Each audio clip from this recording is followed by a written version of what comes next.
அந்த வழக்காடு மன்றத்தில் அவர் நடுவர், நானும் பேராசிரியர் செந்தமிழ் அவர்களும் வழக்காடுறோம். ரொம்ப அழகாக அந்த வழக்காடு மன்றம் நடந்தது. இது போன்றும் எத்தனையோ நூற்றுக்கணக்கான நிகழ்ச்சிகள் எல்லாம் நினைவுக்கு வருகின்றன. அப்படிப்பட்ட ஒரு அற்புதமான ஒரு செந்தமிழ் சொக்கராக, ஒரு செந்தமிழ் சொந்தக்கம் கொண்டவராக, இளமை காலத்தில் தான் பெற்ற வறுமையெல்லாம் வென்று, தமிழால் வென்று, வேறு எந்த விதமான காரணமும் இல்லை, அவருக்கு எந்த பின்புலமும் இல்லை. பேராசிரியர்களுக்கு வாழ்க்கையில் எனக்கு மிக இளமை காலம் பட்ட கஷ்டம்லாம் எனக்கு நான் பின்னே கேள்விப்பட்டேன்.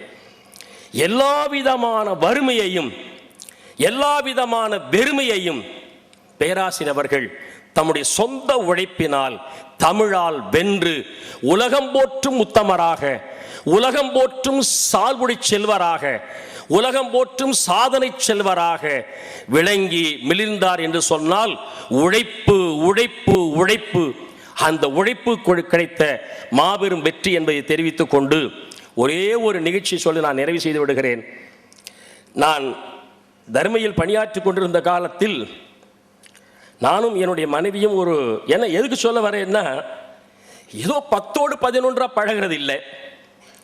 ஒரு முறை நானும் என் மனைவியும் அந்த ஸ்கூட்டரில் போகும்போது ஒரு பெரிய ஆட்டோவில் மோதி பெரிய விபத்து ஆகி விடுகிறது. நான் ஏறத்தாழ 10 அடி தூரம் குப்புற விழுந்து சறுக்கிட்டு போயிருக்கிறேன். கண்கள் எல்லாம் குருதி கொப்பளித்து கொட்டுகிறது. என் மனைவி ஒரு ஓரமாக விழுந்து கிடக்கிறாள். அவளை ஒருவர் தூக்க, என்னை ஒருவர் தூக்க, நான் 2 பேரும் புறப்பட்டு நேராக ஆட்டோ வச்சுட்டு வீட்டுக்கு வந்துட்டோம். டாக்டர்கிட்ட காமிச்சிட்டு உடனே பேராசிரியர் அவர்கள் அப்போ தர்மயாதினம் மகாசன்யானந்தர் பேசி கொண்டிருந்த பொழுது இந்த செய்தி கேள்விப்பட்டு நான் போய் எம்எஸ்ஸை பார்த்துட்டு வந்துடுறேன் என்று சொல்லிட்டு உடனே அங்கிருந்து நேராக ஓடி வந்தார். என்னை பார்த்த உடனே கையை பிடிச்சிக்கிட்டு, ஏன் அழுறீங்க, ஏன் கலங்குறீங்க, பேசாம இருங்க, நான் இருக்கேன் சார். அந்த நேரத்தில் நான் இருக்கேன், ஏன் கலங்குறீங்க, தைரியமா இருங்க என்று மலை மாதிரி நின்று சொன்ன ஒரு பெரிய தமிழ் சகோதரனை இழந்த தம்பியாக நான் நிற்கிறேன். இது என்னை பொறுத்தவரையும் என் வாழ்க்கையில் ஒரு வெற்றிடம்தான். இந்த இடத்தை இனி ஒரு முறை 21 ஆண்டு காலம் பழகி நிரப்ப முடியாது. சொல்லிட்டு கையை பிடிச்சுக்கிட்டார். டாக்டர் கூப்பிட்டு வர, கொஞ்சம் பொறுமையாக சொல்லிட்டு ஓடி போய் டாக்டர் வைத்தியநாதன் என்ற ஒருத்தர் அழைச்சிட்டு வந்து, பாருங்க எம்எஸ் ரொம்ப கஷ்டப்படுறார் சொன்ன உடனே அவர் கூடவே இருந்து தையல் போடுன்னு சொன்னார். இந்த அறைக்குள்ள போட முடியாது, ஆஸ்பத்திரிக்கு அழைச்சிட்டு வாங்கினார். இல்லை என்னால் முடியாது, வர முடியாதுன்னு சொன்னேன், நடக்க முடியலன்னு சொன்னேன். பெட்டில் படுக்க வச்சுட்டு டாக்டர் எல்லாரும் வெளியில் போங்கன்னாரு. செந்தமிழ் வாரி ஐயா மட்டும், நான் மட்டும் உள்ளே இருக்கிறேன் அப்படின்னாரு. கையெழுத்து கும்பிட்டார் டாக்டர். ஏன் நீங்கள் உள்ளே இருக்கிறீங்க? இல்லை, என்னை பார்த்தா எம்எஸ் கொஞ்சம் ஆறுதலாக இருக்கு சார். அவர் முகத்தை பார்த்துக்கிட்டு இருந்தா எனக்கு போடுகிற தையல் வலி தெரியாது என்ற எண்ணும் அளவுக்கு அவர் இதயம் சுத்தியோடு இருந்து என்னோடு பழகி இருக்கிறார் என்று சொன்னால் இது எத்தனை கோடி கொடுத்தாலும் கிடைக்காத ஒரு உறவு என்பதை இந்த நேரத்தில் கண்ணீரோடு நான் பகிர்ந்து கொள்ளுகிறேன். நான் இருக்கிறேன், எல்லாரும் வெளில போங்க, என்னுடைய மனைவியெல்லாம் வெளில அனுப்பிச்சிட்டார். அப்ப என் கையை பிடிச்சுக்கிட்டார். டாக்டர் சொன்னார், அவர் நல்லா படுக்க வைங்கன்னார். உடனே அவர் கையால் என் காலை தூக்கி என் காலை பிடிச்சு கொண்டு பெட்டில் படுக்க வச்சு, படுத்துங்க எம்எஸ், போர்வை எடுத்து பொத்தி விடுறேன், நான் பக்கத்திலேயே இருக்கிறேன் எம்எஸ், உங்களுக்கு ஒன்றும் வலிக்காது, உங்களுக்கு ஒன்றும் வலி ஏற்படாது என்று சொல்லி எந்த விதமான அழுக்காரும் இல்லாத நிலையில் இவர் நன்றாக இருக்க வேண்டும், இவர் ஒளி பெற்று வாழ வேண்டும், இவர் நல்ல கண்ணொளி பெற்று இருக்க வேண்டும் என்ற வகையிலே உடனிருந்து எனக்கு உதவிய ஒரு மாபெரும் உத்தமர், ஒரு மாபெரும் தமிழ் நெஞ்சர், ஒரு மாபெரும் தமிழ் சகோதரர். அவருடைய இந்த மாதிரி இருக்கிற நான் உள்ளபடியே இன்னும் கொஞ்ச காலம் இருப்பார்னு தான் நினைச்சேன். ஒன்றும் பெரிய வயது ஆகிவிடவில்லை. இப்பொழுதுதான் ஒரு மாபெரும் சாதனை செய்துவிட்டு உலக புகழ் பெற்றிருக்கிறார். இந்த உலக புகழ் பெற்றிருக்கிற இந்த உணர்வில் இன்னும் கொஞ்சம் காலம் தெம்போடு இருப்பார் என்றுதான் எண்ணினேன். ஆனால் எதிர்பாராத விதமாக ஏதோ வந்த செயல் முடிவடைந்து விட்டது, இனிமேல் இந்த பயணத்தை நாம் மேற்கொள்ள வேண்டாம் என்று தனக்குத்தானே ஒரு பயணச்சீட்டு முடித்து கொண்டு புறப்பட்டு விட்டது போல திருவருள் குருவருள் கூட்டுவித்த வகையில் அவர்கள் இந்த பயணம் மேற்கொண்டு விட்டார்கள் என்பதை மட்டும் தெரிவித்து சான்றோர்கள் பெருமக்களே, நம்முடைய வாழ்க்கையில் ஒருவரோடு பழகுறோம் என்று சொன்னால் நம்முடைய காலத்திற்கு பிறகு மற்றவர்கள் நினைந்து நினைந்து நினைந்து சொல்லி அழும்படியான உணர்வு பரிமாற்றத்தையும் உறவு பரிமாற்றத்தையும் செயல் பரிமாற்றத்தையும் அன்பு பரிமாற்றத்தையும் விதைத்துவிட்டு சென்றால்தான் அது வாழ்க்கையின் வெற்றி என்பதை அடையாளம் காட்டி வாக்கினாலும் வாழ்க்கையினாலும் நமக்கு வழிகாட்டி கொண்டிருக்கிற செந்தமிழ் திருவடிகளை மீண்டும் வணங்கி இந்த வகையில் நிறைவு செய்து கொள்கிறேன். நன்றி, வணக்கம். பெருமை சேர்க்கும் எங்கள் அமைச்சர் மாண்புமிகு துரைமுருகன் அவர்களை வணக்கமுடன் வரவேற்கிறோம். நினைந்து நினைந்து உணர்ந்து உணர்ந்து நெகிழ்ந்து நெகிழ்ந்து அன்பே நிறைந்து நிறைந்து ஊற்று எழும் கண்ணீர் அதனால் உடம்பு நனைந்து நனைந்து தன் 40 ஆண்டு கால நட்பை நைந்து உருகி பேசி அமர்ந்திருக்கிறார் பேராசிரியர் சிவச்சந்திரன் அவர்கள். இவர் எம் பேராசிரியர், அவரும் எம் பேராசிரியர். இவர்களின் மாணவன் நான் என்னும் தருக்கோடு தலை நிமிர்ந்து கண்ணீர் துளிகளை கன்னங்களில் உடைக்கிறேன். அடுத்து சொக்க வைக்கும் சுந்தர தமிழில் உரையாற்றும் வல்லமை படைத்த தமிழ் வள்ளல் ஐயா சுகி சிவம் அவர்கள் புகழ் அஞ்சலி செலுத்த வருகிறார். இடங்களில் நிறைவோடு பேசுகிறோம். இந்த இடங்களில் பேசுவது என்பது ஒரு சிக்கலான விஷயம். நான் 3 செய்திகள் சொல்ல விரும்புகிறேன். 1, தனிப்பட்ட முறையில் செல்வகணபதி அவர்களுக்கும் எனக்கும் நிகழ்ந்த ஒரு நிகழ்வு. நான் பேச தொடங்கிய காலம் மாயவரம் போயிருக்கிறேன். மதிய உணவுக்கு வீட்டுக்கு வாருங்கள் என்று அழைத்திருந்தார். செல்வகணபதி அவர்கள் தமிழ் செய்த தவத்தால் கிடைத்தவர் என்று சொன்னால், செல்வகணபதியின் துணைவியார் சந்திரா அவர்கள் செல்வகணபதி செய்த தவத்தால் கிடைத்தவர். மிக மிக உயர்ந்த பண்பு, விருந்தோம்புகிற அன்பு காட்டுகிற ஒரு தெய்வம். மதிய உணவு சாப்பிட்ட பிறகு நான் பேச்சு குறிப்புகள் தயார் செய்து மாலை பேச வேண்டும். ராமாயணம் தொடர்ச்சியாக பேசிக்கொண்டிருந்தேன் அப்போது.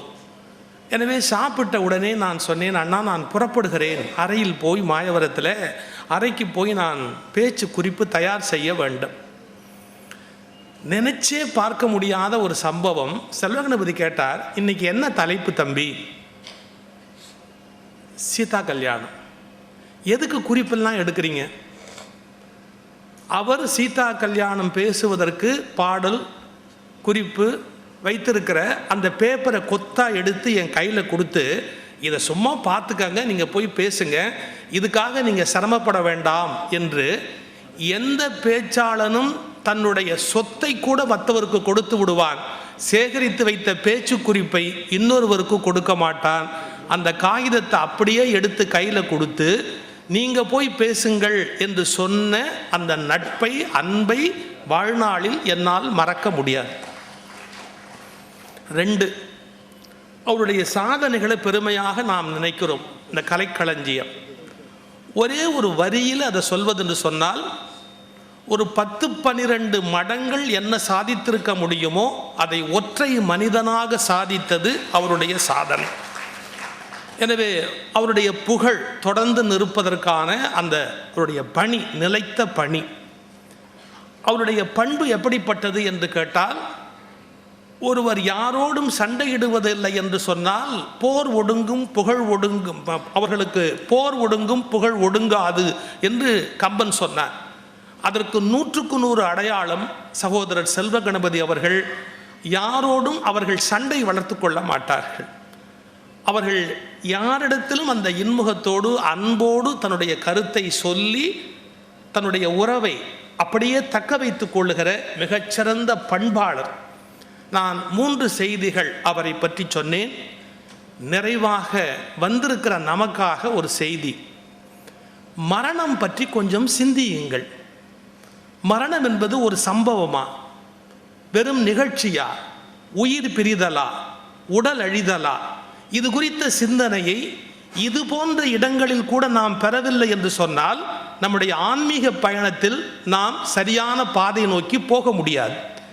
வெறும் சொற்பொழிவுகளாக, வார்த்தை அலங்காரங்களாக, வெறும் உணர்ச்சி பிரவாகமாக மரணத்தை குறித்து சிந்திப்பதிலிருந்து மனித குலம் வளர்ச்சி அடைந்து ஆன்மீக மனிதனுடைய ஒரு புகழஞ்சலி, ஒரு ஆன்மீக மனிதனுடைய புகழஞ்சலி, இது பற்றிய விழிப்போடு மரணம் என்பது என்ன, ஒரு ஆன்மாவுக்கு என்ன நிகழ்கிறது என்ற விழிப்பை இங்கிருக்கிற 100 பேரில் ஒருவர் பெற்றாலும் சிவன் மகிழ்ச்சி அடைவார். வணக்கம்.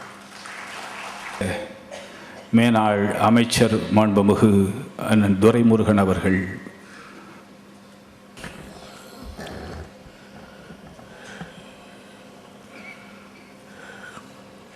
பெருமதிப்புக்குரிய பேராசிரியர் செல்வகணபதி அவர்களுக்கு புகழஞ்சலி செலுத்துவதற்காக வந்து அமர்ந்திருக்கின்ற அறிஞர் பெருமக்களே,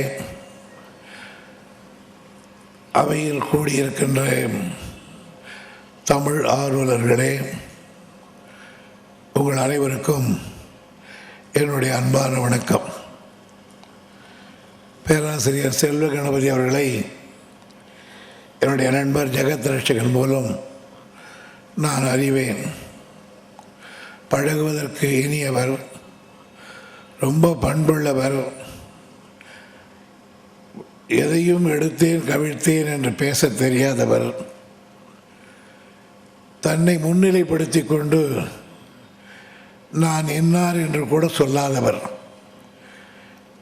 எங்களுடைய ராஜ இளங்கோ நீதியரசர் அவர்கள் நீண்ட நெடுகாலத்துக்கு எனக்கு நண்பர். அவருடைய அண்ணன் தான் இவர். ஆனால் செல்வ கணபதி அவர்கள் உங்களுக்கெல்லாம் நண்பராக ராஜ இளங்கோவினுடைய அண்ணன் நான் என்று என்னிடத்தில் அவர் சொன்னதே இல்லை. நானாக கண்டுபிடித்து ராஜ இளங்கோ மூலம்தான் செல்வகணபதி அவர் அண்ணன் என்பதை தெரிந்து கொண்டேனே தவிர அவர் அவ்வளவு அடக்கமானவர். எது என்று கேட்டால் நம்முடைய ஜெகத் ரட்சகன் அவர்கள் ஏதாவது சொன்னால் அதை செய்வாரே தவிர மற்றபடி முந்திக் கொண்டிருக்கக்கூடிய ஒரு ஆள் அல்ல. மிகப்பெரிய தமிழ் கடல். அவ்வளோ பெரிய கடலுக்கு கொஞ்சம் கூட அலையில்லாமல் அமைதியாக இருந்தவர். அவர் தொகுத்திருக்கிற சைவ களஞ்சியம் ஒன்று இதுவரையில் யாராலும் செய்யப்படாத ஒன்று. தமிழ் இருக்கிற வரையில் சைவமும் இருக்கும், வைணவமும் இருக்கும். அது இருக்கிற வரையிலே செல்வ கணபதியினுடைய அந்த தமிழ் களஞ்சியம் இருக்கும், அவர் புகழும் இருக்கும். வாழ்க செல்வ கணபதி புகழ். வணக்கம்.